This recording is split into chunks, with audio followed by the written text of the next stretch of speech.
Oye, bienvenidos, muchísimas gracias por venir a este encuentro del diario.es con sus socios y socias. Queremos hacer de estos muchos más. Hemos empezado a hacer, durante la pandemia no pudimos organizar prácticamente nada y ver a nuestra comunidad, pero ahora nos apetece mucho veros, hablar con vosotros, que nos digáis qué os gusta, qué no os gusta, cómo lo veis. No es solamente para que nos conozcáis más de cerca, sino también porque a mí me gusta mucho hablar con vosotros, porque aprendo mucho de las cosas que hacemos mal, las cosas que hacemos bien. Os cuento un poco cómo vamos, ¿no? Tengo que publicar en los próximos días el informe de cuentas, no lo hice antes, lo hago siempre después de la Junta General de Accionistas en mayo-junio, pero claro, esta vez me pilló, como sabéis, de baja de paternidad. He tenido muchas gracias. He tenido un bebé guapísimo, es todo mérito de la madre, lo de que sea guapísimo, pero estoy muy contento. Además, tengo dos hijos, tengo uno mayor de 13 años, ya que y ahora este bebé, que tiene ahora 3 meses y medio. Claro, la diferencia entre estar 15 días de baja con el primero a estar 3 meses con el segundo, pues no os voy a contar. Esto para los que dicen que todos los políticos son iguales también, ¿no? O sea, todos te dan 15 días de baja o 3 meses. Y por eso tengo pendiente publicar el informe de cuentas, que voy a ver si consigo hacerlo para que salga este fin de semana, pero os adelanto que el año pasado cerramos bien las cuentas, seguimos en números positivos, sin pérdidas, seguimos sin créditos, seguimos sin deuda, no hemos hecho ninguna ampliación de capital y los dueños seguimos siendo los mismos de siempre, que es el equipo de periodistas que fundamos el periódico hace 10 años. El domingo se cumplen justo 10 años del lanzamiento del diario, exactos. Fue el 18 de septiembre de 2012, o sea que este domingo tenemos el aniversario.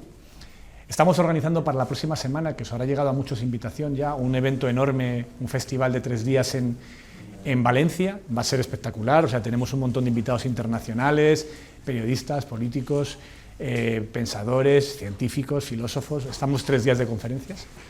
Lo último que me acaban de confirmar, tenemos a varios políticos, va Yolanda Díaz, va Zapatero, va a ser un evento bastante gordo, que lo hemos hecho en Valencia porque nos pasa una cosa, vosotros que sois de Madrid, pues a lo mejor no os gusta tanto que os lo diga, pero todo lo hacemos en Madrid, casi todo lo hacemos en Madrid. Entonces estamos intentando hacer más cosas fuera de Madrid, porque otra de las cosas que están yendo bien en el diario es que ya tenemos casi completo el mapa autonómico de España. Tenemos una redacción, no tan grande como esta, pero una redacción física en 15 de las 17 autonomías. En 15. Vamos a abrir la 16 dentro de un par de meses, que es Asturias, y solo nos va a faltar La Rioja para tener todas ya. O sea, hemos logrado tener en 10 años una redacción en Santiago de Compostela, una redacción en Toledo, una redacción en Sevilla, una redacción en Valencia, en Barcelona, en Vitoria, en Mérida, en Tenerife, en Las Palmas, en Canarias tenemos varias, en Murcia, en Pamplona. La verdad es que esa es de las cosas más estupendas que nos han salido bien. Y estamos en prácticamente 60.000 socios, como vosotros, yo creo que somos el segundo o tercer periódico español con más suscriptores en Internet. En los últimos meses hemos bajado un poquito, que se está notando mucho la inflación. Yo lo entiendo perfectamente, o sea, tenemos muchísimas más bajas de lo normal, porque claro, la gente pues con el coste de la luz, con el coste de los alimentos, pues tiene que ahorrar y hay muchos socios que nos escriben, oye, no voy a poder seguir porque no llego a fin de mes. Bueno, es una cosa coyuntural. Estamos además a los socios que tienen problemas para poder seguir con la cuota porque están apurados económicamente, les estamos ofreciendo también un descuento para que sigan con nosotros, aunque sea con menos dinero. Bueno, pero en general, a pesar de eso, pues el periódico, como veis, sigue yendo bien. Aquí, aunque ahora veis la redacción ya un poquito alicaída, porque hasta ahora empieza ya la gente a irse, cuando ha cerrado su noticia, su reportaje, su entrevista, ya se van quedando cada vez menos gente. Aquí ya trabajamos en la redacción de Madrid, en la empresa central, por llamarlo de alguna manera, unas 120 personas. Y además tenemos otras 70 en todas las ediciones locales que os he contado, y tenemos además otras 27 en el periódico que hemos abierto en Argentina, que tenemos El Diario AR en Argentina. Y todo eso lo hemos hecho sin ningún inversor más que los que fundamos el periódico, sin ampliaciones de capital, sin créditos, sin deudas, solamente reinvirtiendo cada año el remanente que nos quedaba para hacer un periódico un poco mejor, un poco más potente, con más medios, con más recursos y que fuese capaz de hacer un periodismo un poco más digno y más completo, ¿no? ¿El de Argentina también? El de Argentina es nuestro también. El de Argentina tenemos de socios a los periodistas de allí. Los periodistas de allí les hemos dado parte de la empresa, pues como hacemos siempre que montamos el proyecto. Contamos con la gente que trabaja allí para que sea también un poco dueña del proyecto. Pero los únicos inversores económicos somos el periódico central de España. Tenemos una ventaja con Argentina, que es que vamos con euros y allí son pesos, muy barato. Tienen una inflación que ríete tú la de aquí, ¿no? Pero la verdad es que es una experiencia única en todo el mundo. No hay ningún periódico así de nuestro tamaño que haya empezado siendo una cosa tan modesta como éramos hace 10 años en el 2012. En el 2012 había más, el periódico era en total 12 trabajadores, ahora tenemos más gente en Valencia, de lo que era, o en Argentina, o en Buenos Aires, de lo que éramos entonces. Éramos 12, periodistas 8. Era un periódico muy, muy chiquitito, muy modesto, con muy pocas cosas, y poco a poco pues hemos logrado construir una cosa más grande, con más capacidad de impacto social. Al día aproximadamente nos leen unas 2 millones de personas, cada día. Con los datos que tenemos, mira, os digo cómo vamos hoy, porque tengo aquí los datos en tiempo real. Pero un día normal, hoy es un día ni muy bueno ni muy malo, un día normal del diario, que no ha habido tampoco una gran supernoticia, ni nada fuera de lo normal, ni ha pasado nada extraordinario. Pues hasta hora del día llevamos 2,4 millones de páginas vistas, terminaremos en alrededor de 3 o 4, y 1,6 millones de usuarios únicos, terminaremos en 1,9, más o menos, que es muchísima gente. O sea, no hay... ¿Pero estos datos que a través de Twitter? No, esto es una herramienta, a ver si lo puedes ver desde ahí. Esto es una herramienta que tenemos en tiempo real. Es que esto en Internet es muy sofisticado. ¿De dónde llega, dices? Pues mira, hay muchísima gente llega... Os voy a pedir una cosa, por cierto, porque como estamos grabando todos, si no se escucha la pregunta, luego es un lío. Yo os doy la palabra a todos, así, además prefiero que sea así, que me digáis rápidamente sin tener que pedir y os acercamos el micrófono. Pásatelo y pregunta otra vez, así la gente escucha. Los que lo vean por internet después lo puedan ver. ¿De dónde llegan los lectores? ¿A través de fuentes de Twitter, de Facebook, directamente a través de...? Pues mira, hay una gran mayoría que llega por tráfico directo, lo cual es muy buena noticia. O sea, es gente que llega y dice www.eldiario.es, o que llega a Google y dice eldiario.es, y directamente llega a nuestras noticias. Y luego tenemos gente que también llega a través de buscadores y de Discover, de Google, de los sistemas estos que tienen de noticias Google, que muestran los teléfonos Android noticias de medios, ahí llega bastante gente también. Y luego también gente de redes sociales, de Twitter y de Facebook. Pero la parte más, mira, te digo los datos de hoy, ¿no? Hoy del total de los 2,6 millones estos que os contaba antes, han llegado, a ver si consigo hacerlo, han llegado a través de directo, e internal y directo,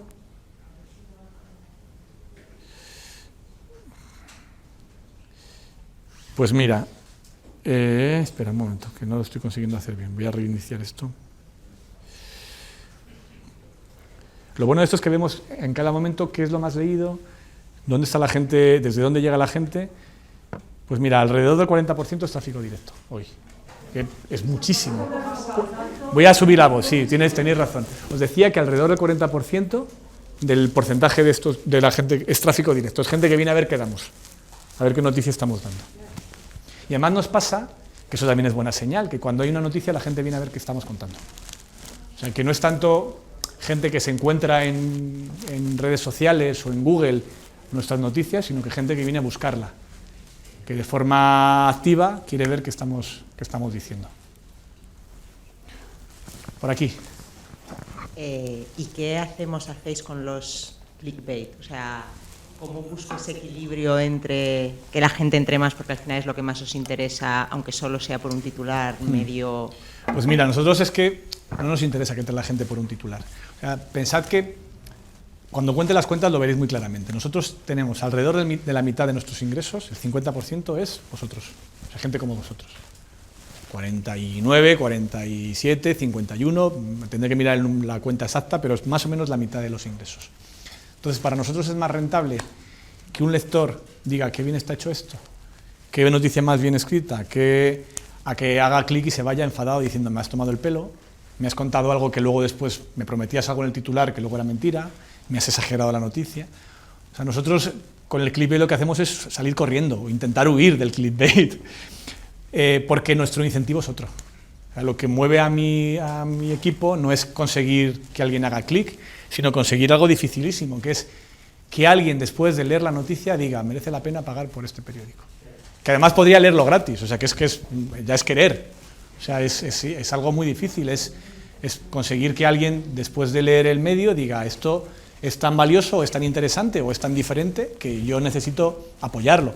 Entonces, en esto siempre hay tentaciones y siempre hay titulares desafortunados y siempre nos podemos equivocar, seguro. Pero al menos la doctrina oficial, o sea, lo que les digo a mis periodistas es que no nos interesa cabrear a la gente con un titular que luego va a decepcionar. Otra cosa es que los titulares tienen que ser atractivos, eso siempre. Básicamente porque hacemos las noticias para que se lean, no para que se queden allí. Pero hay que intentar que no sean decepcionantes después. O sea, que la gente no diga, me prometiste una acción en el tráiler que luego no sale en la película, que eso pasa mucho. Entonces, ese es el equilibrio que intentamos. Un dato importante. Perdona, vamos a ponerte el micro. Un dato importante para ver esto es el tiempo que está cada... Eso sí, ese dato lo tenemos, claro. El tiempo medio en página. Nosotros a la redacción, estos datos que os estoy enseñando, los de tiempo real, que es no sé, por ahí a lo mejor lo veis un poquito, se ven las curvas, las noticias más leídas, de dónde vienen, cuánta gente hay. Pues ahora mismo tenemos en el diario, en el último minuto han entrado 16.000 personas. Y vemos exactamente qué están leyendo, cuánto están leyendo, tal.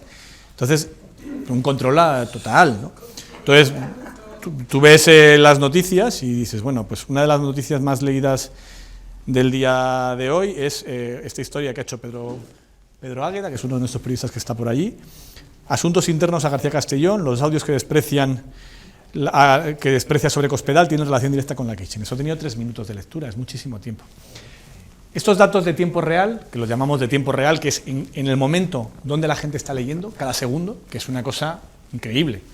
Ya les gustaría a los de la tele tener cosas así, ¿no? Y qué es lo que te lleva también a esos titulares que tú decías antes, clickbait, porque como tenemos tanta información, es muy fácil hacer trucos, hacer trampas para conseguir tráfico. Estos datos en muchas redacciones están en una pantalla tal que allí, en el centro de la redacción, y todos los periodistas lo ven. Y eso ocurre en las redacciones donde la gente, lo más valioso es que la gente vea tráfico, que vea noticias. En cambio, como lo nuestro es otra cosa, a mi redacción no les damos los datos o sea, los periodistas normales del periódico, los jefes lo vemos, pero los periodistas normales del periódico no ven los datos en tiempo real. Les damos otro dato, que es los lunes ven un informe de la semana anterior, donde les decimos cuál ha sido la noticia que más tiempo ha tenido la gente leyendo, cuál ha sido la noticia que más ha convertido a socios, o sea, noticias que después de leer la gente ha dicho, yo me hago socio. Que también lo medimos, eso, tenemos manera de saber cuál ha sido la última noticia que leyó un lector antes de convertirse en socio. Sabemos también cuáles han sido las noticias más leídas entre los socios, que también lo podemos discriminar. Yo puedo ver qué es lo más visto y puedo ver qué es lo más visto entre gente como vosotros. Entonces, lo que intentamos es que la redacción conozca los datos, pero que conozca los datos interesantes, los datos de calidad, no los datos de páginas vistas, porque las páginas vistas normalmente suelen ser indicativos de mala calidad. ¿Eso no es una presión brutal para los trabajadores? Sí, decías. ¿Eso no es una presión brutal para los trabajadores? Incluso puede generar un ambiente de una competencia... Esto fue un debate interno importante, sí. El de hasta qué punto era bueno que los periodistas conocieran los datos que estábamos viendo sus jefes. Entonces había 2 argumentos. Uno, mejor no saber nada y no me presiono. Y había gente que decía, yo prefiero no saber. Bueno, es tan sencillo como no leer el correo que les llega, o sea que tampoco es obligatorio y algunos lo hacen. 2, otros periodistas me decían, yo quiero saber qué ven mis jefes de mí. Porque estos datos nosotros los vemos. Yo quiero saber qué es lo que están viendo mis jefes de mi trabajo. Y sobre todo quiero saber si este reportaje que le he dedicado 4 días ha valido para algo y le ha interesado a la gente. Porque eso también es importante para saber si muchas veces nos pasa que intentamos a toro pasado evaluar qué hemos hecho mal el día anterior, ¿no? Pues cada día aproximadamente en el adelanto en lo que os mandamos todas las noches, van unas 30 noticias, 30 40 noticias. Y nos encontramos muchas veces que hay 10 que lee muy poquita gente. Y nos preguntamos, ¿por qué no lo ha leído? ¿Es que nos hemos equivocado con el titular? ¿Es que nos hemos equivocado con el tema? ¿Es que es un tema que no interesa por alguna razón? ¿Ha merecido la pena tener a un periodista 3 días para una historia que luego...? Y hay veces que la respuesta no es tan sencilla como no se ha leído, no interesa. Hay veces que hay que dar noticias que no lea nadie y que un periódico digno de tal nombre tiene que dar noticias que a veces pues tienen poco interés, pero que a lo mejor más adelante tienen interés y no lo has contado, y si no has contado un antecedente no puedes contar después lo que pasó. lo que hacemos es intentar ver cada caso.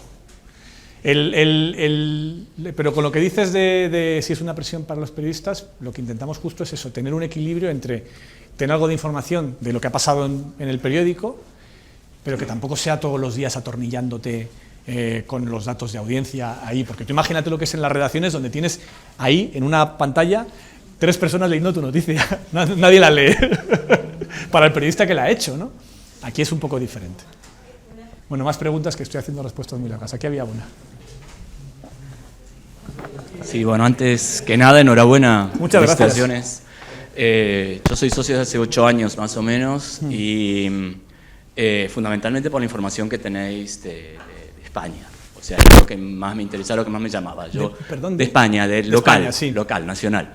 Cuando quería leer noticias internacionales, en aquella época me iba al País o algún otro periódico. Sí. Y si me iba a lo de Argentina, si leía lo de Argentina en el diario, me cabreaba muchísimo. Me han dado un montón de cartas en el año 14, 15. Eso cambió fundamentalmente desde el diario AR. Sí. Yo creo que la información que dais ahora es mejor. No es mejor. Ahora es muy muy buena. Antes era regular. Claro, si es que en internacional parecía copia de cosas de F o de la prensa de mierda de allí, el Clarín, claro. La Nación, digamos, eso ¿no? Ese tipo de bueno. Ahora te gusta lo que estamos haciendo, ¿no? Sí. Me alegra saber eso. Y mi pregunta va en esa dirección. ¿El diario AR es una cosa única? ¿Eras porque tenías tu psicólogo era argentino o porque El diario AR es el principio de algo más ambicioso. Es el primer experimento para ver si somos capaces de reproducir ese mismo modelo, no en Argentina, en Colombia, en Chile, en México, en Uruguay, en fin, en todos los países de habla hispana, para empezar, ¿no? Vamos despacito, porque nos está costando, todavía no está en rentabilidad el diario Argentina, y hasta que no equilibremos las cuentas allí no queremos dar otro paso, porque nos podemos ahogar en Madrid y tenemos que mantenernos a flotes. Aquí ya sabéis que siempre hemos sido muy prudentes con el tema económico, porque un poco, después de periodismo a pesar de todo, debajo tendríamos que poner como lema no escrito del diario: sin independencia económica no hay independencia editorial. Entonces, como no queremos en ningún caso poner en riesgo la independencia económica, siempre vamos en la parte editorial, cuidado. Entonces, normal que no te gustase la parte internacional que teníamos, porque si el periódico era de juguete cuando nacimos, cubriendo política, imagínate lo que era cubrir internacional con 9 periodistas en la redacción, era imposible. Juan Lu decía, tenemos más periodistas, tenemos más secciones que periodistas. Era de chiste pretender hacer un periódico realmente capaz de explicar el mundo con esos mimbres, ¿no? Pero poco a poco sí que lo estamos mejorando. Ahora en internacional, espera que cuente, tenemos a Isiar, tenemos a Gabriela, tenemos a María Ángela, tenemos a María, tenemos a Andrés Gil en Bruselas, tenemos a Yelén y a Biosca, sí, tenemos 7 personas ya. Pues ya hay más periodistas en internacional ahora de lo que había en todo el periódico cuando empezamos. Luego tenemos el acuerdo con The Guardian, que también nos da mucha cobertura de muchas cosas. Y ya empezamos a tener corresponsales fijos. O sea, María, que es la jefa de internacional, trabaja desde Londres y vive en Londres, y desde allí no solamente coordina ahí la sección, sino que está pendiente de informar de lo que pasa allí. Andrés Gil, que es uno de los fundadores del periódico, está fijo en Bruselas, y yo creo que tenemos de las mejores informaciones de Bruselas. Estos días, con todo lo de las negociaciones de lo de la luz, de lo de la energía, lo hemos dado bastante bien por él. Tener una persona allí es la diferencia. Y lo que te decía, mi sueño, un poco nuestra ilusión en el periódico sería pues abrir después Colombia y abrir después México y un poco hacer lo que hemos logrado en España con las ediciones locales, que además va un poco también en nuestra filosofía, que es allí lo hicimos no por ningún psicólogo argentino, lo hicimos porque tengo un amigo que trabajó muchos años en Clarín y que salió asqueado de allí, que es Guillermo Culel, que es un periodista que llevó mucho tiempo los temas de Internet de Clarín, al que yo conozco porque coincidía con él en congresos de periodismo en España, y que en mitad de la pandemia me dijo: mira, he pensado que quiero proponerte montar este proyecto y vamos a fichar a periodistas muy buenos y vamos a hacer un periódico potente, y yo estoy contento con el trabajo que hacen, y cada vez que lo leo me encanta lo bien escrito que está, porque escriben bastante mejor los periodistas argentinos que los españoles, de media. y sí, ojalá pudiésemos hacer más, ojalá, pero será a medida que vayamos cumpliendo etapas.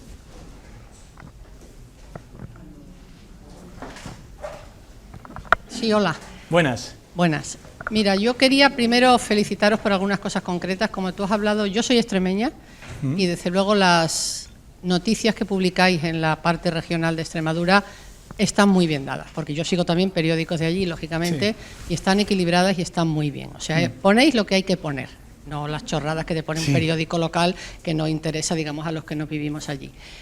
Y yo lo que quería comentarte un poco, yo procedo del mundo de la universidad, ya estoy jubilada, y entonces me gustó mucho todo el tema de Cristina Cifuentes. Oh, no, eso porque fue de si los estás grandes dentro de la éxitos del universidad diario. sabes cómo funcionan esas cosas y la verdad es que yo lo seguía, el trabajo de Raquel y el tuyo fue absolutamente admirable. La paciencia que tuvisteis y cómo conseguisteis las fuentes, bueno, eso me gustó mucho. Pero yo ahora quería haceros una pequeña crítica, cariñosa naturalmente. Ahora mismo la ley de la ciencia ha supuesto una revolución en España para lo que hemos estado toda la vida trabajando en eso. Es una cosa importantísima. Ya sé que habéis publicado las noticias. Sí. Leí el artículo de ayer de Nadia Calviño y de la ministra y todo el tema.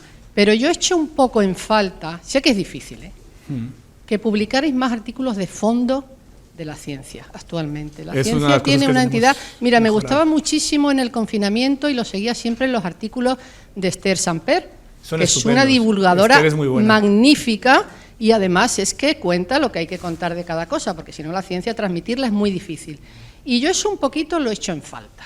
Que tuvierais, ya sé que tener a alguien fijo es muy complicado, pero ahora mismo es que hay una revolución en el mundo de la ciencia básica, sobre todo, tremendo. Entonces, bueno, pues eso, yo creo que vosotros tenéis ahí un pequeño déficit. No, simplemente, estoy completamente de acuerdo contigo. ¿Sabes? Mira, nosotros, si me preguntas cuáles son las dos áreas donde más creo que tenemos que mejorar y que es urgente mejorar en el diario y que además sería ciencia y medio ambiente. Y medio ambiente, efectivamente, sí. Ciencia y medio ambiente. Sí. Yo creo que hemos hecho un esfuerzo muy fuerte en estos años por algo que también creo que era importante, que es que España no es Madrid. O sea, que España no es Madrid. O sea, España es enorme y cuando llueve aquí en la M30 no está lloviendo en toda España. Sí, sí, sí. Yo que soy de Burgos, pues lo digo muy a menudo. España no es Madrid. Entonces, hemos hecho un esfuerzo muy grande por esto de tener una redacción en cada ciudad importante y poder contar con buena información de cada terreno. Por ejemplo, nadie está informando mejor de lo que está pasando con Vox en Castilla y León que Laura Cornejo, que es nuestra periodista de Castilla y León. Porque tener una periodista allí en Valladolid preguntando en las ruedas de prensa con un poquito de mala leche, pues es lo que te da tener información allí y no llegar como turista, que es lo que pasa con muchos medios de Madrid, que no tienen periodistas allí y que van una vez cada 3 meses y no saben ni dónde está la estación del tren. Entonces, tener gente allí en el terreno, lo hemos hecho bien y, como tú dices, en Extremadura es un sitio donde tenemos también una redacción. La parte que hemos hecho mal, yo creo que mal, que nos falta por mejorar, pues en ciencia tenemos a Esther, que es estupenda y que es buenísima y que sigue haciendo cosas con nosotros, y tenemos en medio ambiente a Raúl Rejón, que también es un especialista muy bueno y que lo trabaja bien y que sabe, pero necesitamos más. O sea, tendríamos que tener a 7, no a 2, porque es de los temas en los que más creo que tenemos que mejorar. Pero todo es lo de siempre, ¿no? Cuando os decía 120 más 70, pues ya parece que somos Sí, lo entiendo perfectamente. el Imperio Romano. Yo sé que pero... además el mundo de la ciencia es difícil y a mucha gente no le interesa, o sea, porque no se entiende. ¿Ves? No, fíjate, otra cosa que estamos haciendo, no sé si estás leyendo los artículos que estás publicando Toño Fraguas de temas de ciencia. Sí, claro.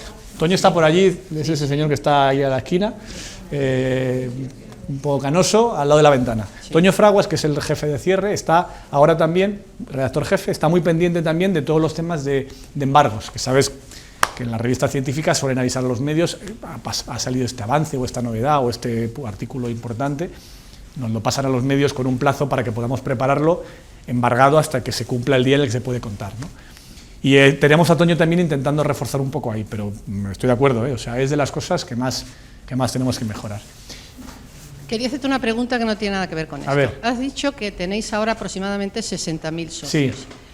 Yo veo por la edad media de aquí, porque supongo que es lo normal, sí, que la mayoría de los socios tenemos ya una cierta edad. ¿No os interesaría hacer una campaña para captar a lectores jóvenes, por ejemplo, bajando lógicamente la cuota o algún tipo de subvención? Tenemos cuotas reducidas para estudiantes. Y luego, ahora hay una cosa interesantísima. ¿Cuál es la media de los socios? Es 48 años. Eso. ¿Solo? No, pues yo pensaba que más. Sinceramente. No, espérate, me está chivando por ahí. ¿Cuánto es? No. Esther, yo he ¿cuánto era? Muchas cosas de socio. 55. 55. Eso Alonso, ya me cuadra. Esther Alonso, me cuadra mucho más. la directora de socios, entre otras claro. cosas. Eso me cuadra mucho más Bien. con lo que suele haber en las actividades. Piensa que nos pasan dos cosas. Primero, que el que tiene dinero para pagar tiene más edad. Segundo, que vosotros sois una generación acostumbrados a pagar por la información, cosa que los jóvenes no están. O sea, vosotros ya todos compraríais un periódico antes, imagino, o casi todos, en papel. Y luego estamos haciendo eso que tú dices, que es ofertas para estudiantes, que les damos el ser socios con tarifas bonificadas. Luego también estamos haciendo, ha salido ahora este plan del gobierno para que tienes un bono juvenil, el bono digital, que te permite gastarte en lo que quieras culturalmente, en bono cultural se llama. Te dan a todos los chavales de menos de 18 años, les dan, creo que son 100 euros al año, para que se lo gasten en cultura. Y en cultura también a los de 18 años, correcto. Correcto. Qué socios más listos tengo. Ya te lo sabes. Pues una de las cosas que puedes hacer con esos 100 euros es abonarte al diario.es. Entonces, estamos haciendo ese tipo de cosas. Pero nos pasa, tenemos una media edad de socios alta, pero de lectores no tan alta.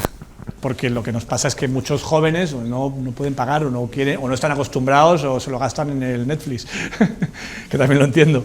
O sea, que tiene mucho que ver con eso, pero es algo en lo que evidentemente trabajamos.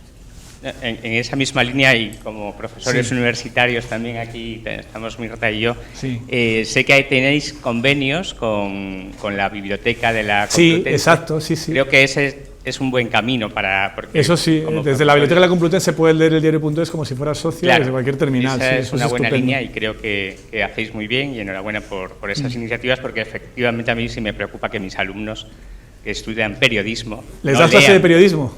¿Perdón? ¿En qué universidad? ¿En la Complutense periodismo? Sí, por eso digo que estudian periodismo y no leen periódicos. Entonces, eso en mis tiempos también pasaba. No, y creo que es importante también porque hablamos de medios que os habéis hecho una apuesta, que es por la calidad de la democracia.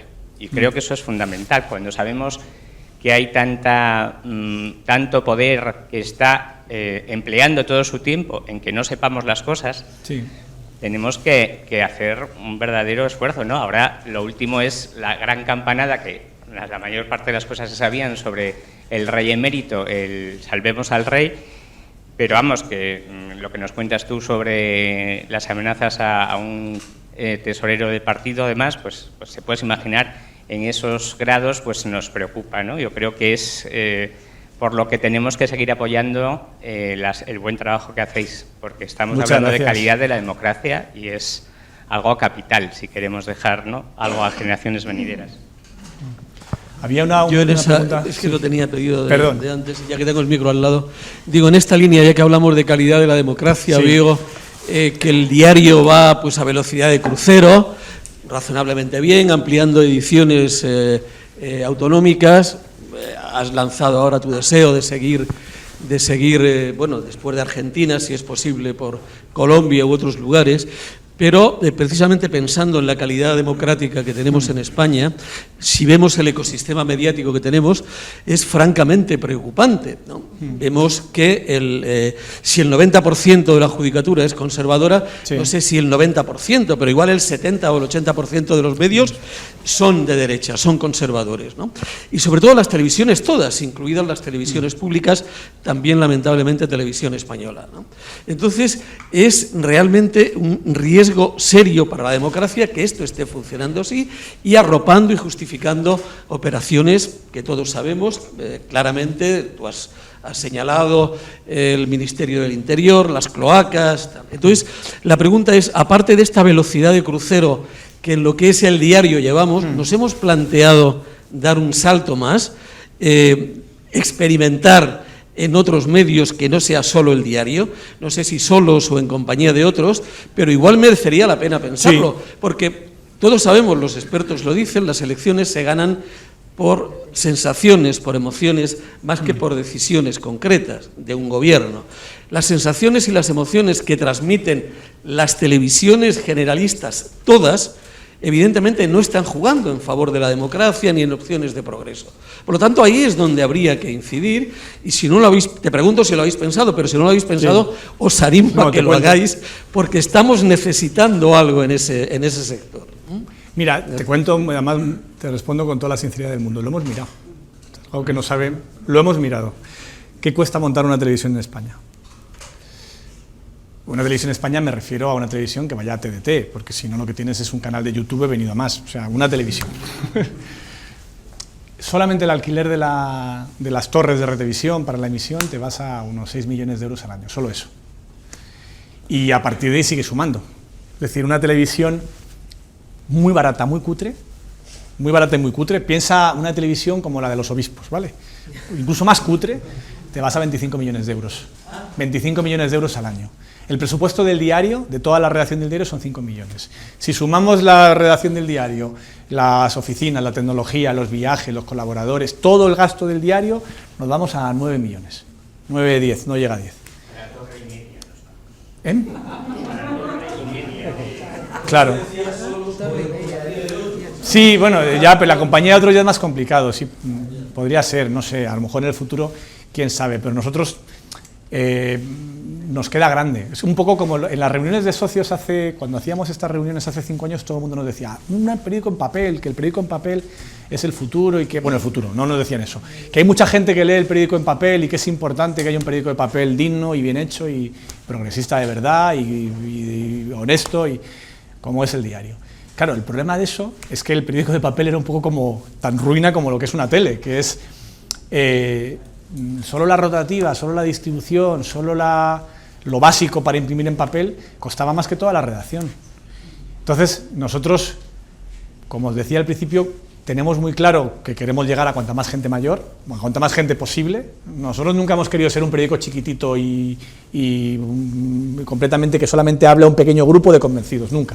Siempre hemos pensado que la clave de un periódico que tenga impacto en la sociedad es que sea capaz de hablar a la sociedad, no solamente a 50 personas o a 200. Y para eso, en el proyecto del diario siempre ha estado llegar a más gente, a cuanta más gente mejor y por todos los medios que podamos.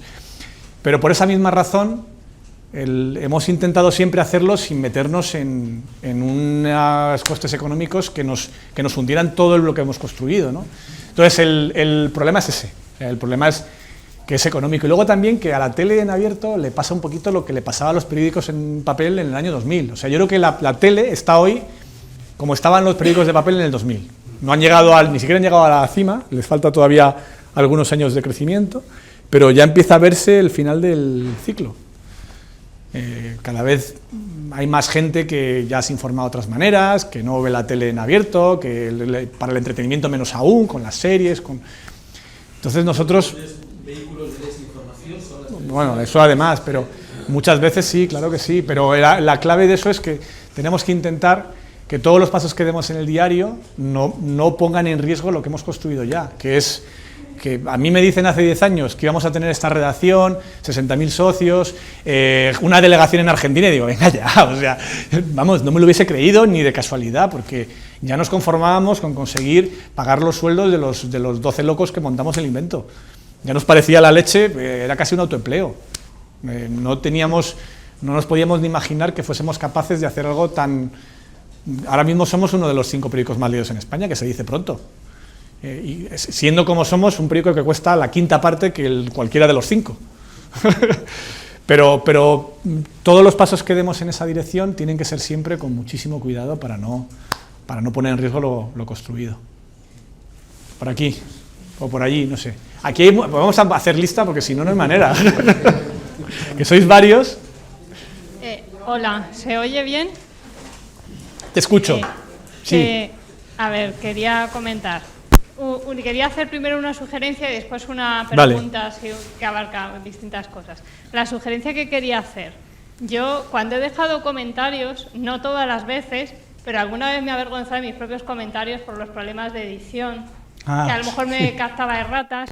Y entonces, aparte de la cuestión ética, de que a veces quizá todos deberíamos reflexionar antes de discutir con argumentos o sin ellos con otros lectores, pero yo pienso que a lo mejor sería interesante que se pudieran editar los comentarios o por lo menos dar una segunda oportunidad de reflexión, porque es que a veces a mí misma, que yo suelo escribir más o menos bien, a veces me avergüenzo de mis propios comentarios. Sí. Y tampoco comento mucho, pero es mi experiencia con los comentarios. Sí. No, en eso no eres la primera que nos lo dice. Es una cosa que dentro de las 1000 cuestiones de desarrollo técnico que tenemos pendientes que queremos hacer. Lo que pasa es que ahí de nuevo nos pasa algo parecido a cuando nos planteamos y si pudiésemos hacer una tele, que es el coste tecnológico, aunque parezca muy sencillo, cada cosa que hacemos es un mundo. No sé si habéis probado la nueva aplicación, por cierto.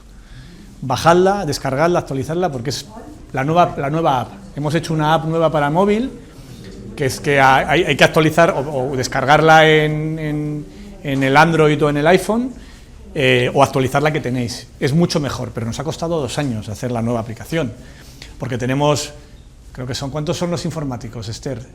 ¿5, 6? 6. Tenemos 6 desarrolladores que tiran código, y entonces cualquier cosa que parece muy pequeña desde fuera, como esto que planteas, que no parece así una gran revolución, pues lleva horas y horas de desarrollo y supone cada desarrollo que hacemos cosas que dejamos de hacer, ¿no? Entonces, dentro de la lista de 1000 cosas que tenemos pendientes, pues por ejemplo, una cosa que estábamos pensando, se nos había ocurrido que sería una gran idea que pudieseis mandaros mensajes entre vosotros, entre los socios, que pudieseis escribir entre vosotros o que pudieseis contactar por aficiones, que tú digas, a mí me gusta salir a la montaña y que conozcas a los otros 50 socios del diario de tu ciudad que les gusta salir a la montaña. Hacer pequeñas funcionalidades de algo parecido, muy, muy modesto, a una red social de los socios y socias del diario. Pero claro, todo esto también son horas y horas de desarrollo que nos limita de otros trabajos que tenemos pendientes. Sí, pero, estoy de acuerdo, que en orden de prioridades no sería lo primero. Eso no, es una de las cuestiones, pero no es una prioridad. Claro, me parece muy, muy lógico lo que has comentado. Y la pregunta, a mí me gustaría saber con qué criterios más o menos seleccionáis a los periodistas y colaboradores que trabajan con vosotros y a cuáles dais más peso quiero decir, que publicáis con más asiduidad. Vale, pues mira, yo creo que aquí hay que diferenciar entre los que hacen opinión y los que hacen información, porque con los colaboradores vosotros pues pensaréis, pues Maestre, Pérez Royo, Artal, Beni, esto casi siempre son colaboradores externos que no trabajan en el día a día del diario, hay algunos que hacemos opinión, pues no sé, Neus, Tomás o Esther, que sí trabajan en el diario, pero los colaboradores de opinión puntuales son colaboradores externos. Casi todos tenemos alrededor de, en distinta periodicidad, pero deben de ser unos 20 o 30 muy habituales, que escriben todas las semanas, y alrededor de otros 50 que escriben cada mes, cada 3 semanas, una vez cada 2 meses, o sea, hay de todo. Hay una persona que se ocupa de llevar la sección de opinión. Hasta hace muy poco era Comerciando La Fuente, que se acaba de jubilar, y hemos contratado para sustituirle, lo hemos anunciado hoy, a Marco Esbars. Marco Esbars es un periodista colombiano, le habréis leído en el diario, él fue el jefe de opinión en Público cuando yo era allí el director, y fue yo que le fiché para Público. Es un periodista, es también escritor, con mucha experiencia, y es él el que se va a ocupar de eso que tú planteas, que es quién escribe, a quién seleccionamos, y ahí lo que intentamos con la parte de opinión es, entendiendo que somos un periódico que no tenemos editorial, en el sentido de aquí está la verdad y el que se mueva sale fuera, o sea, no tenemos una verdad estricta y meticulosa, lo más parecido serían cuando yo tomo posición con mis artículos, pero no hacemos una opinión de todo el periódico, y es casi además un planteamiento ideológico nuestro, en el sentido de que consideramos que aquí cabe mucha gente y que no todo el mundo tiene que pensar exactamente lo mismo, y que dentro de unos valores compartidos yo prefiero que haya gente que se lleve la contraria en opinión y que piense cosas distintas a que todos digan lo mismo 15 veces, porque es mucho más aburrido y mucho peor para la calidad del debate público, ¿no? Y tiene otro añadido, que es que si nosotros fijamos opinión en plan, aquí está la verdad y todo lo que esté fuera no existe o es intolerable, la única manera de gestionar un sistema de opinión así, de opiniones de colaboradores de opinión, todos diciendo lo mismo, es que desde la redacción digamos, esta línea fuera, este párrafo me lo cambias, esto de aquí lo quitas. Y yo prefiero que haya artículos que puedan disgustar a los socios, a que los socios tengan la sospecha de que aquí dirigimos la opinión de la gente que firma, y no lo hacemos. Preferimos, la seleccionamos, intentando que haya de todo, que haya gente de distintas ciudades españolas, no todo el mundo es de Madrid, que haya muchas mujeres y no solo hombres que suelen ser más atrevidos y más osados a la hora de opinar y nos mandan más artículos, que haya también pues gente que sea que lo vea desde una óptica pues más federal o que lo vea desde una óptica más madrileña, no sé. Intentamos que haya una pluralidad y que haya especialidades, gente que sabe más de derecho, gente que sabe más de política, gente que sabe más de internacional. Intentamos buscar con ese criterio a distintas firmas. Entonces, a la hora de ver quién escribe más, quién escribe menos, hay, como te digo, alrededor de 20 que tienen día fijo, más o menos. Pues no sé, Artal escribe 2 días por semana. Creo que es los martes y los sábados. Y ella ya sabe que tiene ese día su artículo. Hay articulistas que tienen 1 a la semana, Maestro escribe los domingos. Y hay otros a los que nosotros les pedimos concretamente un artículo concreto, específico. Decidimos que nos interesa hablar sobre el impacto de la inflación en los sueldos y pedimos a un economista que nos escriba una cosa, y eso lo dirige antes Gumersindo, ahora Marco. Y luego en la parte de información, los colaboradores y cómo los seleccionamos, la gente de redacción la seleccionamos por varias vías, ¿no? Por un lado, una parte de la redacción son jóvenes que empiezan con nosotros con primer empleo, empiezan como becarios, por convenios con la universidad. Nos hemos quedado, a medida que hemos crecido, alrededor de 1 de cada 3 becarios. Es gente que hemos formado nosotros, vienen con una formación de la universidad, pero empiezan aquí pues con una beca de 4 horas al día, con un pequeño sueldo y cotización en la Seguridad Social, y de esos los más listos, los que vemos que son más valiosos, los acabamos contratando y ya se quedan como periodistas. Y luego hay otros que fichamos de distintos medios, que vemos, este periodista tiene buenas fuentes aquí, nos interesa para cubrir este puesto. Piensa que en la redacción, además, los periodistas no hacen de todo. Hay algunos que pueden ser más polivalentes, pero lo normal es que tengas especialistas. Pues, por ejemplo, hemos fichado a Monrosi. José Enrique Monrosi va a cubrir Sumar y Unidas Podemos. Y va a cubrir todo lo que pase. Es un tipo que tiene muchas fuentes, que conoce a todo el mundo allí, que le conoce a todo el mundo, que se va bien con todos y que es capaz de conseguir información.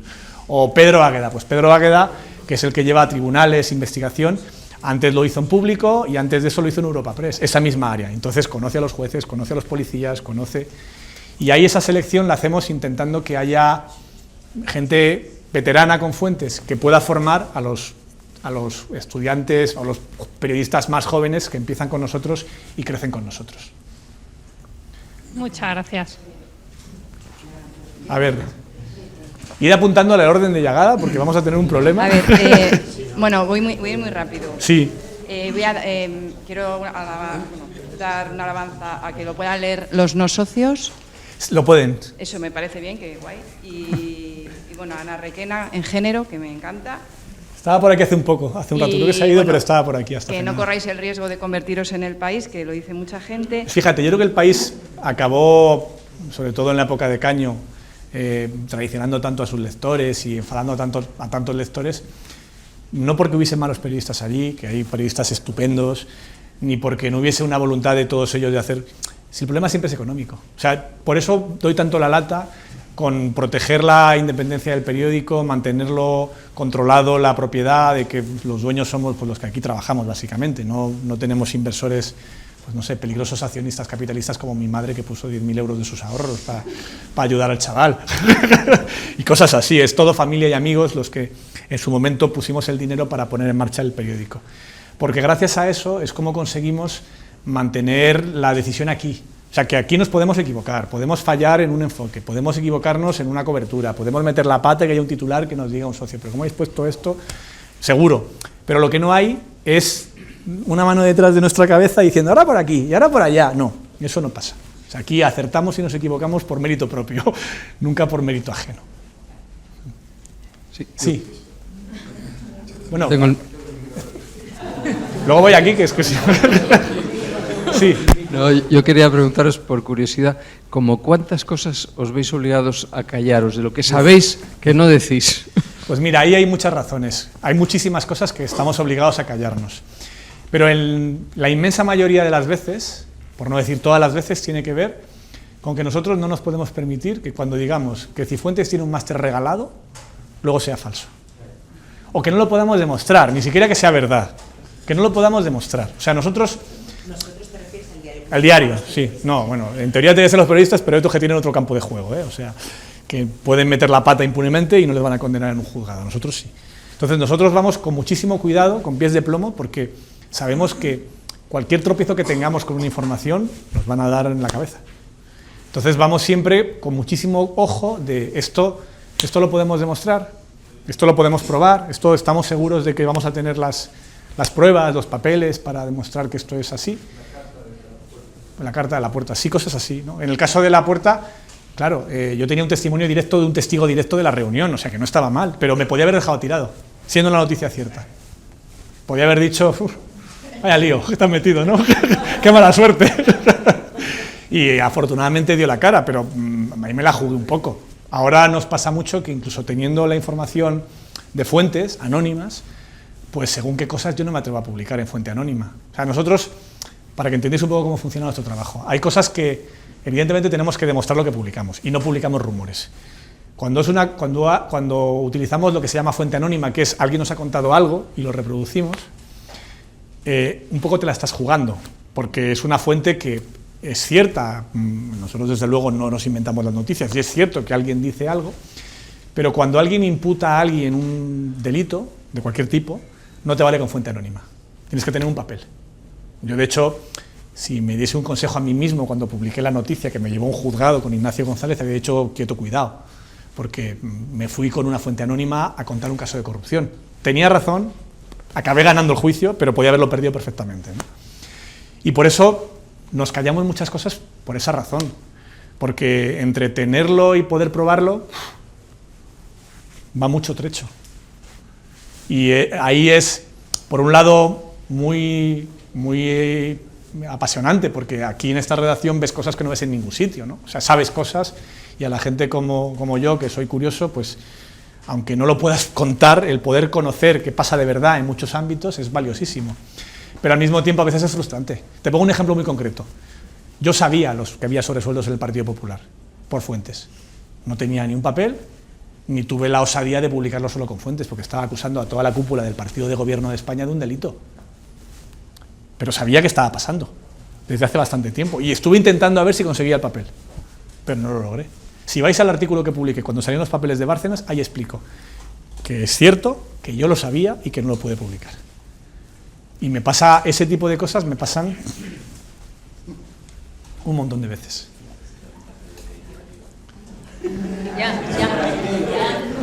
Ya conseguiste. No, yo quisiera saber si tenéis un departamento de corrección.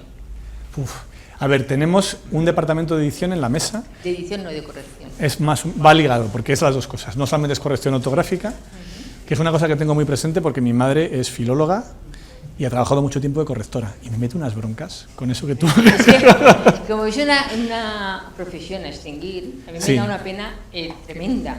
Sí. Yo soy vamos. Entonces, y ves cuando un libro está corregido... Sí. El problema con la diferencia entre... Claro, la diferencia entre un libro y un periódico, el fundamental es que nosotros hacemos trabajo urgente y publicamos unas 120 noticias al día. Lo sé. Cuando éramos ricos. O sea, había periódicos que tenían 20, 30 personas en el departamento de corrección porque eran periódicos de 600 trabajadores. Entonces, podían permitirse el lujo de poder tener algo que a mí me encantaría tener, un equipo específicamente vigilando para que no se nos escapen las erratas. Decía un amigo mío, Manolo Saco, las erratas son las últimas que abandonan el barco. Y es tal cual. Entonces, lo que sí que hacemos es yo diferencio entre dos tipos de informaciones, las que van a adelanto y las que van en el día. En el día muchas veces salimos a toda velocidad y son noticias que se actualizan sobre el momento, o el minuto político, que es esta sección donde estamos mandando como breves, urgentes, con lo más importante que está pasando. Esas noticias es imposible tener un editor, porque si tienes un editor, llegas tarde. O sea, lo puedes pretender, pero contar la noticia cuando ya la sabe todo el mundo. Entonces ahí se va sobre la marcha y muchas veces se mete mucho más la pata ahí que en donde sí que editamos, que es en los adelantos, lo que llamamos los adelantos, que es el boletín de adelanto para socios y socias que recibís todas las noches en el correo. Esas 20, 30 piezas, todas van editadas. A lo mejor alguna va mal editada, pero todas, además del que lo ha escrito, ha pasado por otros ojos. O sea, lo tienen que ver dos personas cada pieza. Lo ve el jefe directo de ese periodista, si es política, el jefe de política, o el que haya delegado para editarlo, y luego lo vuelve a leer la mesa, para revisar la última edición, y aún así las erratas son las últimas que abandonan el barco. Y la otra pregunta que quería hacer, ya que tengo la oportunidad, es, hace tiempo dijiste tenemos que mejorar en cultura, es una sección que tiene que ver, y veo que sí, que se va reportando. Hemos fichado más gente. Creo que todavía nos queda algo, ¿no? Sí, no, ahí estamos contratando gente. Hemos contratado hace poco a Javier Zurro, que es un periodista que lleva cine. Ahora lo tenemos en San Sebastián, en el festival, y estuvo antes en Venecia también. O sea, que está cubriendo allí, estamos mandando a la gente a los sitios también donde pasan las noticias. Pero sí, en cultura algo hemos mejorado, pero nos queda todavía también. Además, ahí nos ha pasado una cosa, que es que hace poco se nos ha ido una periodista con una excedencia, que eso a veces nos pasa, ¿no? Pues que nos piden una excedencia de 2 años y no la hemos podido reemplazar todavía. Y hemos tenido ahí un pequeño contratiempo de falta de manos, que es casi siempre lo que nos pasa en este tipo de cosas. Pero sí, ahí nos queda también por mejorar, claramente. Por aquí. Bueno, yo te quería hacer un par de preguntas. Sí, primero, me voy a acabar tropezando al final con sí, esto. Es decir, oye, ¿se va a poder ver, porque yo no puedo asistir al ¿El festival? Sí. Va a ser todo por streaming, lo vais a poder ver por streaming. Bueno, a los que queráis ir, un anuncio importante. Hemos montado una oferta para socios para las noches de hotel, más barato, para que el que quiera ir, pueda acogerse. Hemos negociado con una agencia de viajes para que nos reserven habitaciones de hotel, para que podáis ir allí, si queréis, a un precio más barato. Y además, a los que vayáis, les regalaremos la entrada. ¿Ya no quedan? Queda. Lo ha dicho Esther, queda. Queda. Ese hotel no queda, pero se están ofreciendo en otro hotel. Debe haber un fallo ahí de la propia agencia. Habla luego con Esther, que seguro que hay. Y a los que vengáis en el bono ese que estamos buscando, además os regalamos una cosa muy especial que vamos a hacer, que es una obra de teatro, que se llama Diario Vivo, que está contado también en el programa, que es varios periodistas del diario contando en primera persona en una sala cerrada donde no se puede grabar historias que no se pueden publicar. Entonces es muy válido. Os va a gustar. Y ya hago la voz. Sí, Esther. Y también os invitamos a un paseo que vamos a hacer una visita guiada por Valencia, muy especial con la Valencia Republicana, que es un contacto que tenemos allí que hace... Bueno, tiene una pintaza, yo no lo he hecho, pero tiene una pintaza estupenda el paseo, así que si podéis ir por allí también os invitamos el sábado a que compartáis esa ruta con nosotros. Y aparte se verá todo por streaming, ¿eh? O sea, lo vamos a tener todo. Sí. Es que, bueno, en realidad yo quería escuchar, porque me interesa bastante, la charla que pueda tener Chomsky. Sí. Entonces, como estudiante de periodismo... Pues... Eso va a ser estupendo. Chomsky no viaja, es por videoconferencia, pero es un directo con él y, vamos, va a ser una cosa interesante. Lo que pasa es que como no sé inglés... No, todo va a estar subtitulado, no os preocupéis, porque tenemos a varios ponentes ingleses. Por ejemplo, el primer día viene la directora de The Guardian y viene el director de La República de Italia, y esa mesa que es mitad inglés, mitad español, porque también viene María O'Donnell, que es una periodista muy importante de Argentina. Todo eso va a ser con traducción simultánea, tanto en el streaming como allí en directo en la plaza. O sea, con eso no habrá problemas. Vale, y te iba a hacer una pregunta también en referencia que, bueno, no sé, ¿qué ha pasado con tu compañera Gerralde? Ejerique. No, Ejerique. No, Raquel está en excedencia, no se ha ido del diario. Y yo confío en que vuelva. A ella hace 2 años, el Parlamento Valenciano, ella es valenciana, la nombró directora de informativos de la Televisión Pública Valenciana. Entonces está con una excedencia, trabajando en Valencia durante un tiempo, pero yo confío en que cuando deje de entretenerse con la tele valenciana vuelva al diario. Pero ella estará también en Valencia, participa en una de las mesas y también va a estar en esta obra de teatro que os cuento de Diario Vivo, estará Raquel allí. Raquel es una periodista excepcional. O sea, cuando sacó el caso Cifuentes, ella se acababa de reincorporar de su permiso de maternidad. Y se vino recién parida, con el bebé todavía pegado a la teta, a sacar toda la historia de Cifuentes, que fue un trabajo... Si no lo habéis escuchado ya, yo os aconsejo que escuchéis el podcast que hicimos sobre el caso Cifuentes, que se llama Máster, está en Spotify, está en el diario, lo podéis encontrar, que es de verdad una pequeña maravilla. Para nosotros es muy emocionante porque lo que contamos ahí no es tanto lo que pasó, sino la intrahistoria, cómo era vivir eso en la redacción del diario y los miedos que teníamos y un poco lo asustados que nos quedábamos cuando nos amenazaban con querellas criminales y todas estas cosas. Claro, es que vamos, compañeros míos, a mí todavía sí. No, tenemos a Cecilia Rosado. Bueno, profesora. Sí, esta era una de las profesoras del máster. Sí. Estas eran víctimas en realidad, o sea, estaban mi opinión. El catedrático que las dirigía todas las tesis y que era de las que dependían todo su futuro académico las tenía así.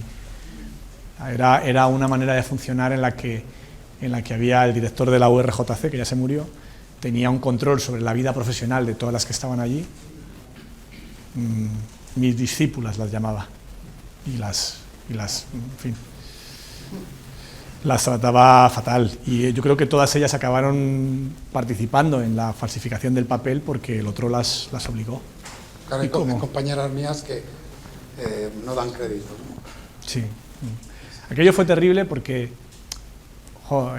primero porque lo que nos pasó con lo del máster es que nos libramos de casualidad. Bueno, de casualidad no, tuvimos mucha suerte y un poquito de picardía, ¿no? Porque cuando estábamos en la reunión previa para publicar la información y teníamos delante todos los papeles, yo me empecé a preocupar diciendo, hemos pillado a varios funcionarios cometiendo un delito o una irregularidad al menos, ¿no? Que es falsificar unas notas, y esto hay bastantes sentencias que demuestran que esto puede ser hasta un delito. ¿Qué van a hacer? Digo, pues muy sencillo, se van a poner de acuerdo entre todos para taparse. Van a fabricar una prueba para intentar tapar lo que ya tenemos. Nosotros teníamos la prueba de que habían manipulado las notas a posteriori. Sabíamos que alguien había entrado en el sistema operativo de la universidad y donde había no presentado había puesto notable de las asignaturas del máster de Cifuentes. Y sabíamos también que no había pisado la clase porque habíamos hablado con los alumnos. Pero nos temíamos que hicieran lo que hicieron, falsificar un papel y decir, no, es que vino telemáticamente y aquí está la prueba de que se examinó y que aprobó y que sacó un notable, que es el papel este famoso que sacó Cifuentes diciendo, aquí está la prueba de mi matrícula, por cierto, saqué un notable. Entonces, tuvimos la picardía de guardarnos un papel, que era el papel que demostraba que después de ese supuesto examen se había vuelto a matricular, con lo cual lo había aprobado. Entonces ese papel nos lo guardamos así debajo, como el que se guarda un as en la partida de póker, nos lo guardamos en la manga. Y cuando falsificaron el papel, como nos temíamos, pudimos decir, no, pero esto, aquí sale que no es verdad. Y luego, como habíamos sacado esa evidencia de que habían mentido, empezaron a ponerse nerviosas las profesoras que habían participado en la manipulación, y una de ellas acabó confesando que todo era falso, porque se vieron todas ellas de que la ola iba por ellas, y entonces ya empezaron a romperse una unidad que si no llega a ser porque nos guardábamos ese gas en la manga, lo hubiésemos perdido. Yo cuando veo el final de toda la historia, nos libramos de esta de una investigación penal, o sea, porque nos acusaban de revelación de secretos, que es un delito penado con hasta 6 años de cárcel. Decía que además Cifuentes decía en la querella que era un caso agravado porque era con publicidad y encima con ánimo de lucro en nuestro caso. Decía, habéis violado mi privacidad y además lo habéis hecho con ánimo de lucro, porque el periódico se financia gracias a esas noticias que sacáis, que son además mentiras. Y si no es porque las profesoras se rompieron entre ellas y empezaron a acusarse las unas a las otras, y porque habíamos guardado ese documento que demostraba que, en fin, podríamos haber acabado mal. No te digo en la cárcel porque no me quiero ni imaginar, pero mal. O sea, mal.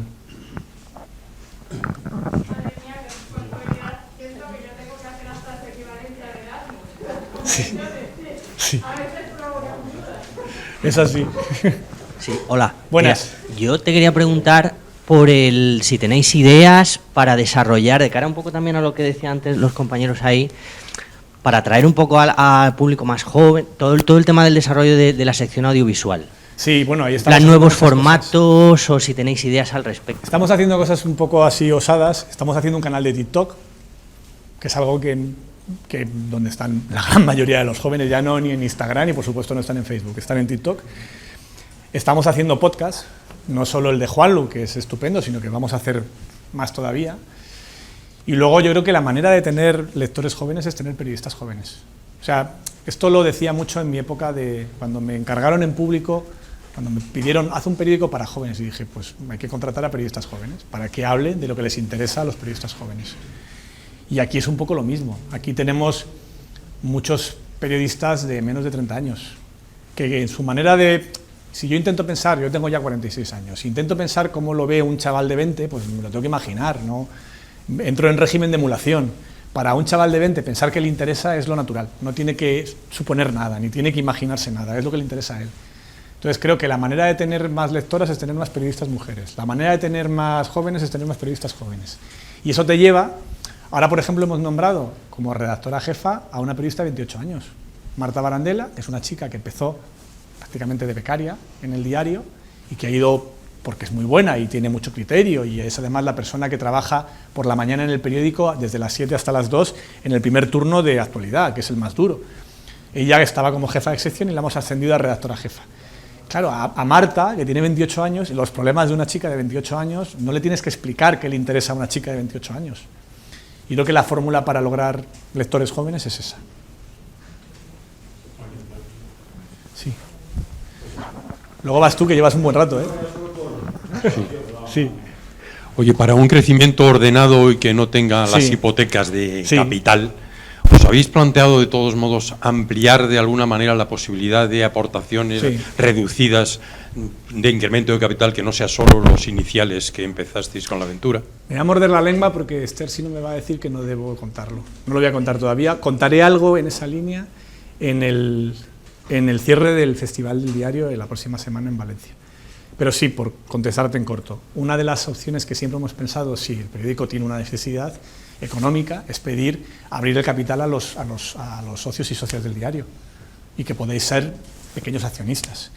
Hasta ahora no lo hemos hecho, fundamentalmente porque no ha sido necesario. O sea, hemos conseguido hasta ahora mantener que el periódico sobreviviese y siguiese adelante y creciera sin necesidad de hacer ampliación de capital de ningún tipo. No hemos necesitado una sola ampliación de capital.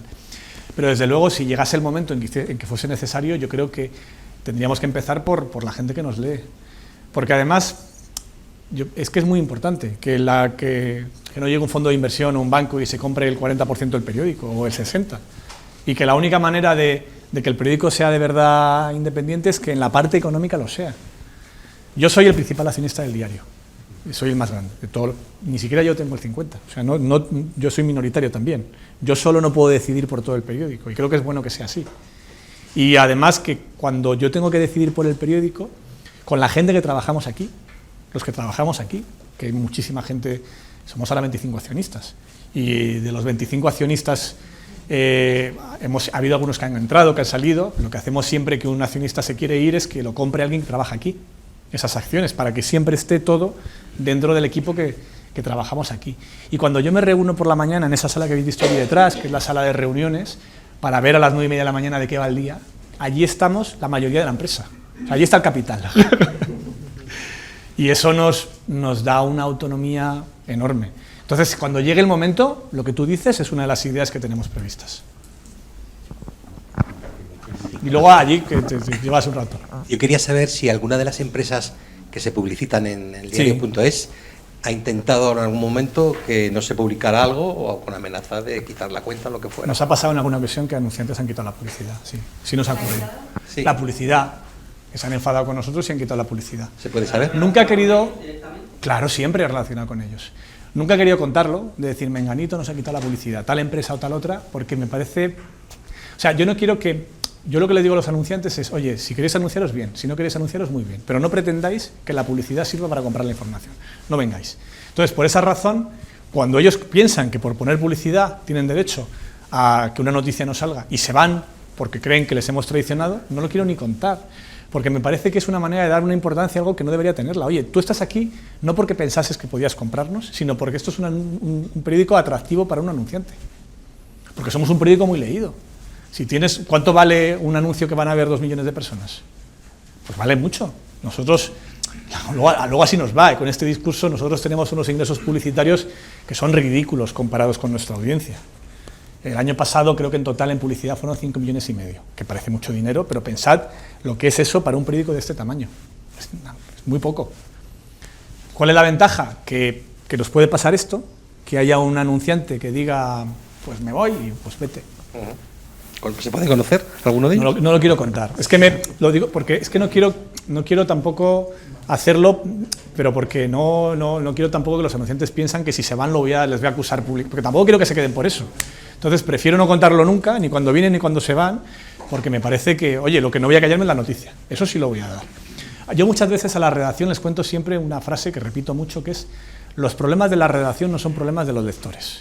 O sea, que nosotros tengamos un problema con un anunciante, o con una fuente, o con un partido que nos trata mal en las ruedas de prensa, o con un político que le ha dado la noticia al de enfrente y no a ti, Eso es un problema tuyo, no es un problema del lector. Tú no puedes pretender que por eso toques la información.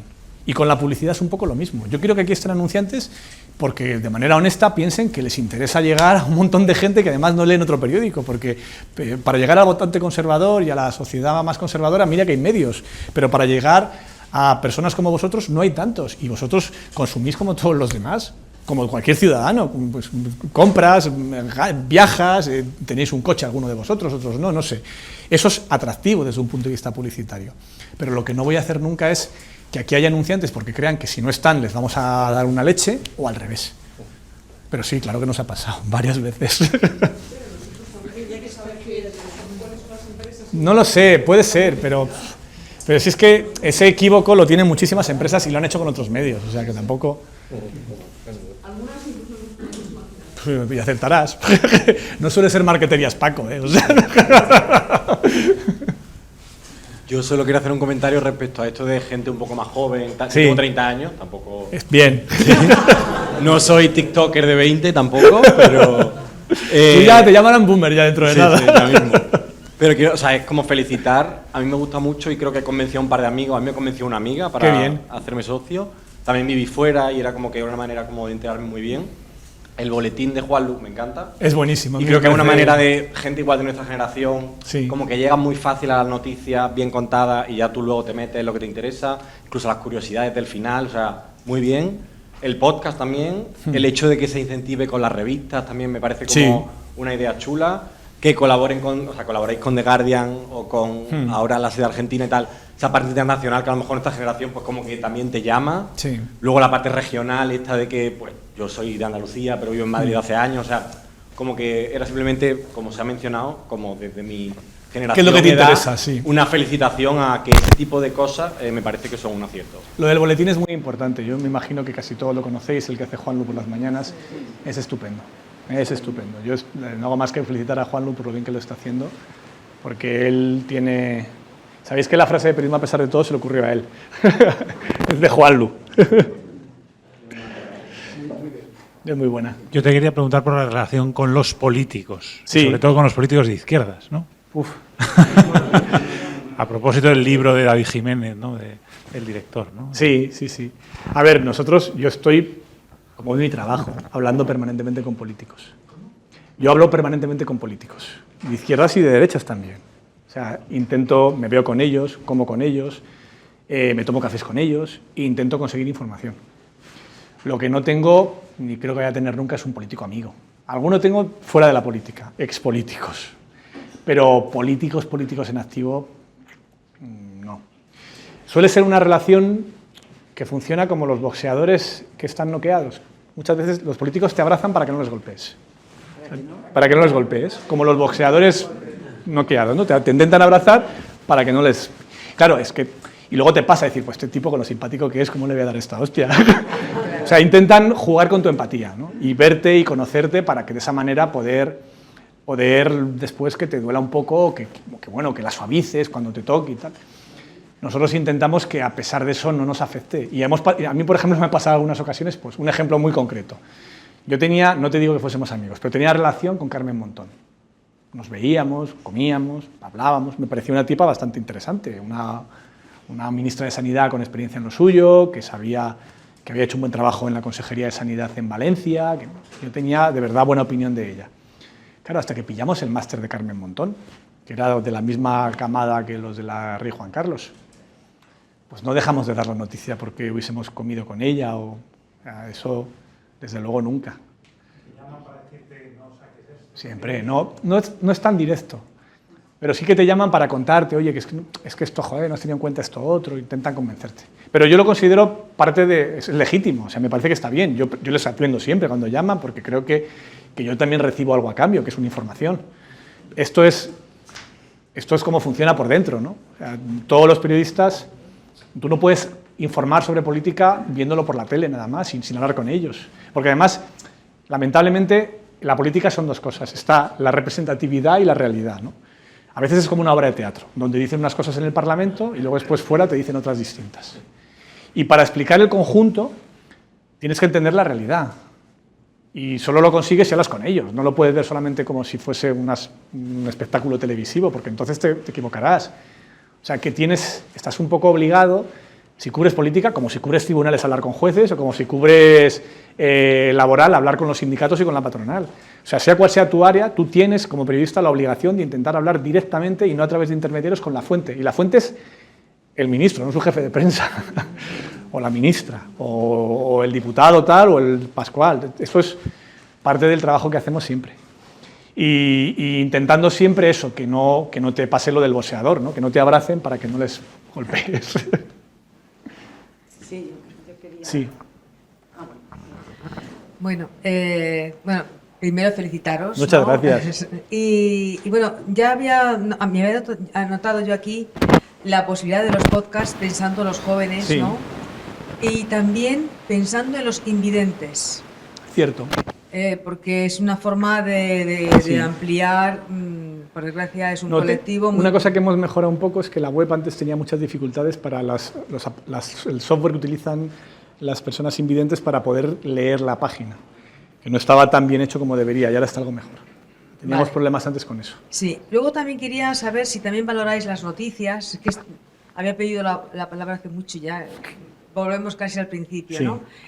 Por la cantidad de los comentarios que se hacen a un artículo determinado, ¿no?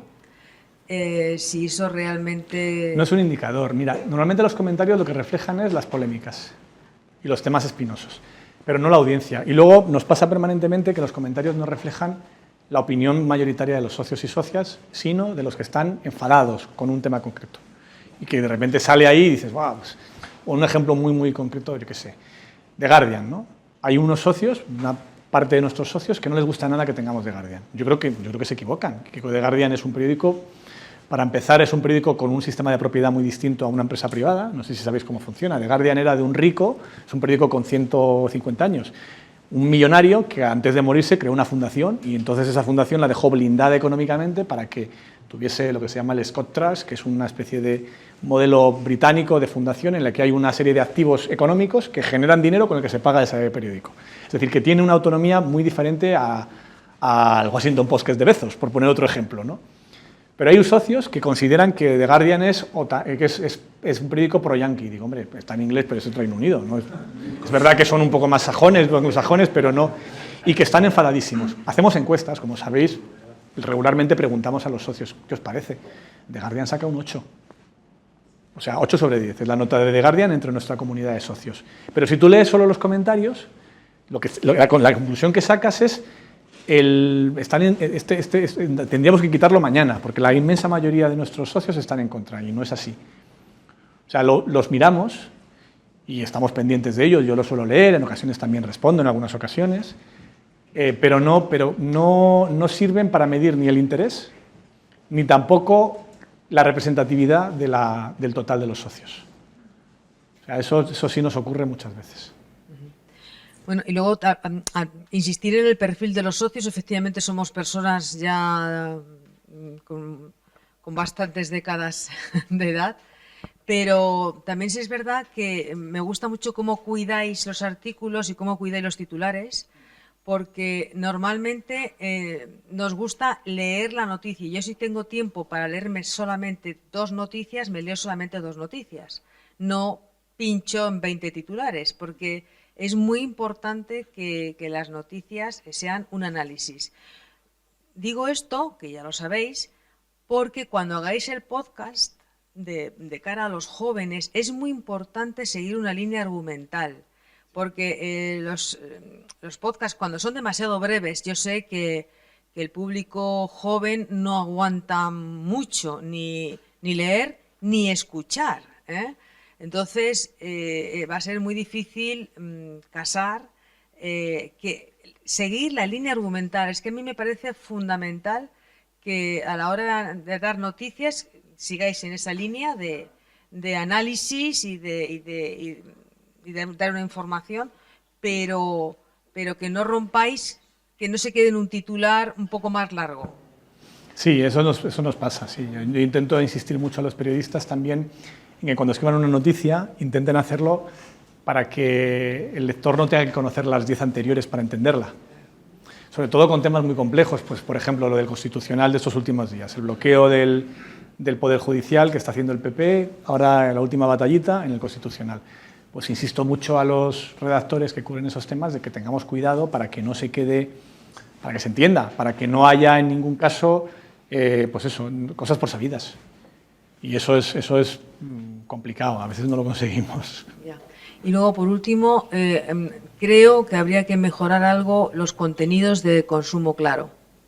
Fíjate que ahí sí que hay muchos, ahí sí que hay, a diferencia de The Guardian, ahí sí que hay un notable más bajo, o sea, hay peor puntuación. Sí. Tenemos algunas cosas que tenemos que cambiar ahí, sí. Y ya está, y bueno, muchas gracias. Nada, yo simplemente era una curiosidad cuando vuelvo un poco para atrás, cuando estabais hablando de los anunciantes. Sí. La pregunta es inversa. ¿Vetáis algún anunciante que diga que en tu casa la van a desvalijar o que te apuntes a un seguro privado porque la sanidad está hecha una mierda? Mira, hemos votado casos pero muy extremos. O sea, y alguno de ellos ha sido este. Hemos tenido, por ejemplo, a publicidad de apuestas, que hemos quitado toda. Y a veces se nos cuela, porque también tenemos un problema con la publicidad. Es un poco complejo, a ver si lo explico bien. Hay una parte de la publicidad que vende el equipo comercial. Hay 9 comerciales que se dedican a hablar con las centrales de medios, sobre todo, y con las empresas. Oye, ¿te quieres anunciar? Te ofrecemos este formato, este otro, este vídeo, lo que sea.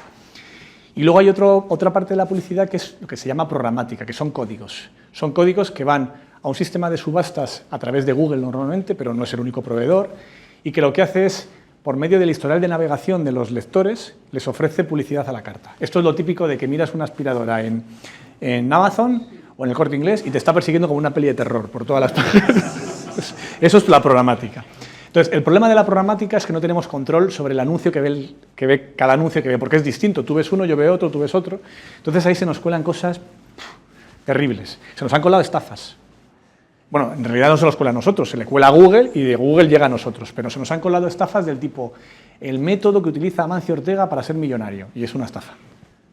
Entonces, cada vez que detectamos uno, pues como las matamoscas, vamos dándole martillazos, pues quien lo ve avisa a comercial avisa a la empresa que está dando ese suministro y decir, oye, que se os ha vuelto a colar una publicidad engañosa. Y ahí lo borramos. Pero a veces no podemos. O sea, nos ha pasado, es que también esa publicidad depende del país en el que estés. O sea, si tú vas a Perú y ves el diario, te verás anuncios peruanos y dices, ¿esto cómo? Por esto. Entonces, ahí no tenemos capacidad tan específica como la que hacemos cuando la comercialización es nuestra para decir este anunciante en ningún caso. Pero si lo detectamos, lo quitamos. Muchas gracias.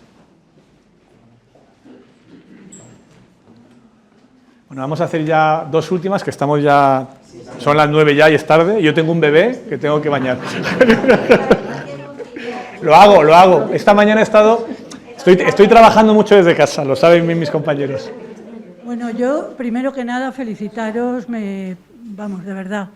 Y se ha hablado poco, pero la revista que mandáis también ¿Os gusta? Me parece que tiene una Esta la hace calidad. Gumersindo y, aunque se ha jubilado, se ha comprometido a seguir con la revista como entretenimiento. O sea, va a seguir colaborando con el diario, llevando la revista como hacía hasta ahora. Yo lo que te quería preguntar, y bueno, no sé lo que me puedes contestar al respecto, entre los periodistas, yo hay veces que oigo, por ejemplo, todo el mundo sabía que el emérito, no sé qué, pero había un pacto. Sí. ¿Realmente es tan endogámica la profesión? Esa es una. Y la otra, yo cuando veo cosas como lo que ha pasado con Ferreras, Inda y todo lo demás, pues es que se me caen los palos del sombrajo. Entonces, no sé, me gustaría algún comentario tuyo, Claro. aunque sea poco lo que sea, pero... Pues fíjate, del tema de lo del emérito, lo primero. Ahí nosotros... A ver, yo nunca he participado del tabú del rey. De hecho, cuando era director de Público y tenía 30 y pocos años, escribí un artículo que se llamaba Tabú Primero de España, diciendo que, desde luego, por la parte que me tocaba, no íbamos a respetar esa idea de que no se hablaba del rey porque fuese un tema prohibido. Y uno de los temas que publiqué en Público, siendo director, en su momento, que ahora, claro, lo veis en el documental, si queréis, porque sale, es la operación que hizo el rey emérito a favor de Lukoil, la petrolera rusa, para comprar Repsol. Entonces yo hice una portada, que además la firmé yo, contando esta historia. Contando que el rey no hacía más que llamar al gobierno para pedirles que apoyaran la operación de venta de Repsol a Lukoil, a los rusos. No se sabe a cambio de qué. Y luego con el tema de la Sexta, de Ferreras, ha habido muchos socios que me han preguntado, oye, ¿por qué sigues yendo a la tele? ¿Por qué sigues yendo a la Sexta? ¿Por qué estás yendo a las tertulias de la Sexta? Incluso algunos que nos piden no vayáis. Yo le he dado muchas vueltas a eso, a si tenemos que estar en las teles, si no tenemos que estar y a qué teles tenemos que ir. Y yo creo que hay que estar, en el sentido de que a nosotros, muchos de vosotros nos habéis conocido por verme a mí en la tele. Y si no, el diario no hubiese sido jamás lo que es hoy, si no fuese por la tele, por las tertulias, porque si no participas en las tertulias, aparte de que alguien lo hará y será peor, lo que provocas es que estás quitando el altavoz que pueda tener este medio. A mí las teles últimamente me dan más complicaciones que beneficios, en el sentido de que salir por la tele es desagradable, porque la gente luego te reconoce por la calle, he empezado a tener problemas de gente que se acerca a insultarte, yendo con mi hijo, o sea, cosas que, en fin, no se lo... Además ha empezado a pasar en los últimos 3 años, desde que Vox está más fuerte, desde que Ayuso está Comunismo Libertad, en Madrid, cosas que no me pasaban nunca, pues me han empezado a pasar cosas desagradables, ¿no? Y está muy relacionado con la tele, porque cuando yo me paso 3 meses sin ir, como me ha pasado ahora con lo de mi baja, que he estado sin ir un montón de meses, oye, la gente se olvida de ti, la gente no tiene tanta memoria, me reconoce gente por la calle, pero desde que dejé de salir al mes, dejé de tener problemas. Pero al mismo tiempo, es que si no vamos a la tele, estamos perdiendo un altavoz inmenso que yo creo que en el periódico no se lo puede permitir perder esos altavoces. Y además, a mí me han echado de tertulias por las cosas que hemos publicado en el diario. Me echaron en su momento de las tertulias de Televisión Española cuando gobernó Rajoy y me sacaron de todas en las que estaba de un día para otro. Me echaron, ¿os acordáis?, de la cadena SER, porque contamos aquí todas las historias de Cebrián y los nexos con paraísos fiscales. Aquí no nos hemos callado contando toda esa historia. No hemos dejado de contar una sola noticia, ni de la cloaca, ni de los audios, eso, no lo hemos contado. Y hemos publicado artículos de opinión muy duros. Pero lo que no vamos a hacer es irnos nosotros. O sea, yo creo que es un error. Y además creo que lo que tenéis que pedir a este medio y a todos es que no se callen nada, porque vayan a una tertulia o no vayan. Pero no que dejen de ir. Me parece que eso, aunque entiendo el cabreo de mucha gente con todas las tertulias en general, porque, en fin,